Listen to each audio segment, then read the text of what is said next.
Olá pessoal, Wesley Victor na área, professor de História, e nesta aula de hoje vamos falar um pouco sobre a Guerra Fria.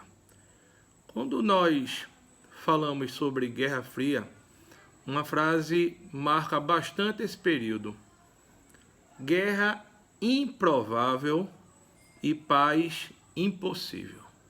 O que a gente pode entender sobre esse contexto, guerra improvável, paz impossível? A gente tem que remeter ao final da Segunda Guerra Mundial. A gente lembra que o marco final da Segunda Guerra Mundial foram as bombas atômicas nas cidades de Hiroshima e Nagasaki. Lembramos que quando os Estados Unidos fizeram o lançamento dessas bombas atômicas, eles impuseram ao mundo o poderio dessas armas, dessas bombas atômicas. E aí ele se lançava como uma superpotência. Do outro lado, havia uma outra superpotência com ideologias opostas ao estilo americano, que era a União das Repúblicas Socialista Soviética, que era administrada por Stalin. E esses dois países foram os países que foram vitoriosos após essa Segunda Guerra Mundial. E aí, após essa Segunda Guerra Mundial, houve uma nova ordem econômica, que era chamada de Guerra Fria. E essa Guerra Fria, era estabelecido pelas ideologias capitalista e a ideologia socialista. Mas por que existe esse nome Guerra Fria? A Guerra Fria porque não houve nenhum conflito direto entre os Estados Unidos e União Soviética. Foi muito mais uma guerra chamada de uma guerra ideológica. Essa ideologia estava relacionada ao lado capitalista, mais uma vez liderado pelos Estados Unidos, e o lado socialista, que era liderada pela União das Repúblicas Socialistas Soviéticas. Bom, a Guerra Fria é uma designação do período histórico de disputas entre americanos e soviéticos, que começa com o fim da Segunda Guerra Mundial e vai se estender até 1991, quando o presidente soviético Mikhail Gorbachev fez um pronunciamento que afirmava que não tinha mais como manter a União Soviética naquele regime socialista. E aí houve realmente o fim da União das Repúblicas Socialistas Soviéticas.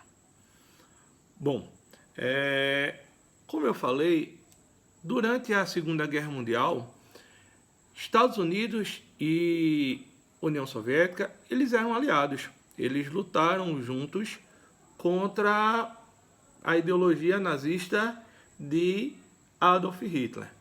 Mas por que, após essa Segunda Guerra Mundial, eles se tornaram rivais?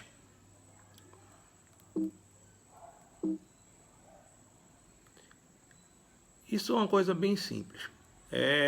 Com o fim da Segunda Guerra Mundial, a Alemanha ela vai ser dividida. E vai ser dividida em 4 zonas de influência.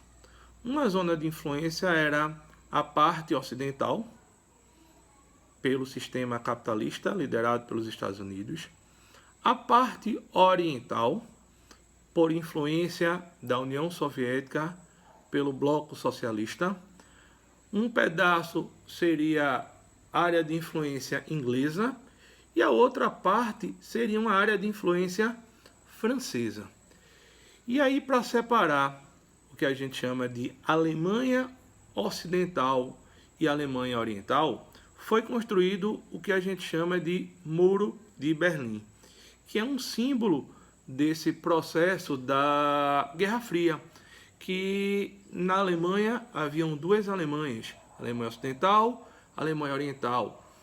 A Coreia do Norte, que ainda hoje ela é socialista, e a Coreia do Sul, que é capitalista. E aí quando a gente remete a falar de capitalismo, socialismo, eu confesso a vocês que durante minha época de estudante de história, eu tinha muitas inclinações para o lado socialista. Mas assim, quando a gente se depara hoje com os países que aderiram ao socialismo, a gente percebe que muitos países hoje estão praticamente numa miséria absoluta. É só a gente ver exemplos de Coreia do Norte hoje, da própria Cuba, que eram países que hoje vivem numa miséria absoluta. Se você comparar, aí você faz a comparação hoje. Estados Unidos, que é lugar às 1000 maravilhas do planeta, Europa, outra maravilha do planeta, que são países capitalistas, e comparar com países hoje, que países socialistas, que são países pobres. Bom, mas por que os Estados Unidos eles ajudam a reerguer essa parte ocidental? Primeiro, ele estava lá fincando a semente capitalista numa Europa que poderia ser facilmente, como é que eu posso dizer, facilmente engolida pelo regime socialista. Por quê? Porque a União das Repúblicas Socialistas fica na Europa, parte da Europa e parte na Ásia. Então, os Estados Unidos, quando fincava um pé na Alemanha, ele estava também fincando a sua ideologia capitalista.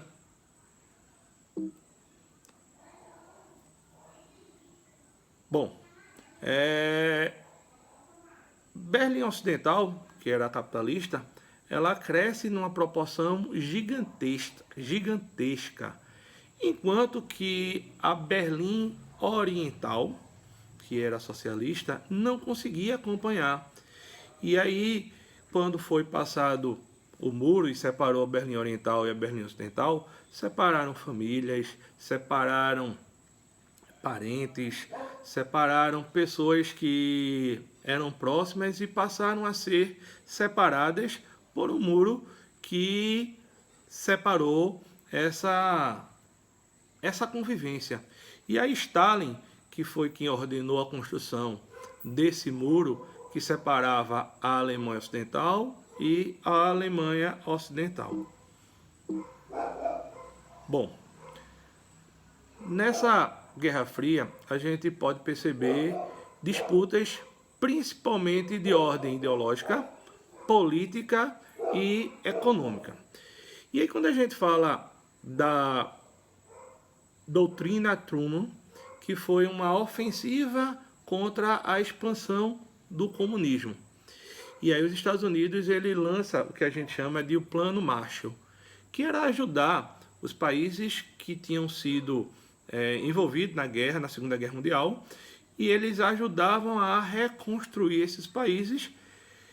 E também a gente pode citar a OTAN, que é a Organização do Tratado do Atlântico Norte, que era uma aliança militar do Atlântico Norte.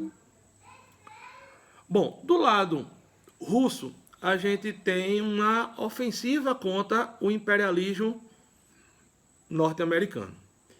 E aí eles vão criar um sistema chamado de Comecon.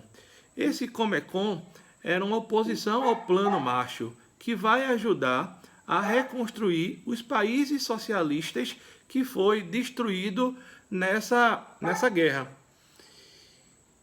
Além do Pacto de Varsóvia, que era uma aliança militar dos países da Europa Oriental. Então esse Pacto de Varsóvia servia justamente para fortalecer, ou seja, com essa aliança, os países que tinham a inclinação do socialismo. Bom, quando a gente fala de conflito político, militar, econômico, social e tecnológico, são contribuições que são relevantes para a gente exemplificar todo esse contexto da chamada de Guerra Fria. Bom, e aí a gente tem duas propostas que são divergentes. A proposta americana capitalista, que vai defender a propriedade privada, a democracia e ao capitalismo, que ia de divergência à proposta ideológica da União das Repúblicas Socialistas Soviéticas, que defendia o que a gente chama de fim da propriedade privada, ou seja, tudo agora pertenceria ao Estado. Que havia agora, nesse processo, o que a gente chama de uma igualdade econômica, que é o que rege a política socialista. Bom, e aí com essa política havia também um investimento maciço em tecnologia. Por que tecnologia? Vocês perceberam que o que marca o fim da Segunda Guerra Mundial foram as bombas atômicas nas cidades de Hiroshima e Nagasaki. E aí o russo também precisava também se expandir nesse processo tecnológico. E aí haviam dois patamares que houveram um processo de evolução, de crescimento, que era a parte tecnológica e a parte dos esportes. Se vocês tiverem uma curiosidade de observar o quadro de medalhas no período da Guerra Fria, vocês vão perceber que nesse momento havia uma disputa muito grande para ver quem tinha as melhores, como é que eu posso dizer, as melhores equipes olímpicas, ou eram da União Soviética ou dos Estados Unidos da América. Bom, um exemplo que eu sempre cito para falar sobre Guerra Fria é o cinema. E aí o cinema, ao longo da sua história, ele criou vários filmes retratando a Guerra Fria. E um filme que me marcou bastante a minha infância foi o de Rocky IV, que é Rocky Balboa, que Rocky ele vai lutar contra Dragon lá na União Soviética. E aí, durante essa luta, ele consegue convencer aos soviéticos que o capitalismo ele era melhor e mais forte do que o regime socialista. Bom, quando a gente fala dessa tecnologia, outro ponto bastante relevante é a corrida espacial, que ela aconteceu entre 1957 a 1975. A rivalidade entre as duas superpotências focou-se em atingir pioneirismos na exploração do espaço. A gente pode perceber que os soviéticos eles lançaram o primeiro satélite, que foi o Sputnik. E os Estados Unidos ele vivia no conflito de tentar superar esse avanço tecnológico dos soviéticos. E superaram quando eles conseguem a chegada do homem à Lua. A gente pode também falar desse processo de Guerra Fria, a gente ter a figura do Capitão América, que é uma figura marcante lá no quadrinho, nos filmes, que vai exaltar também o mundo capitalista.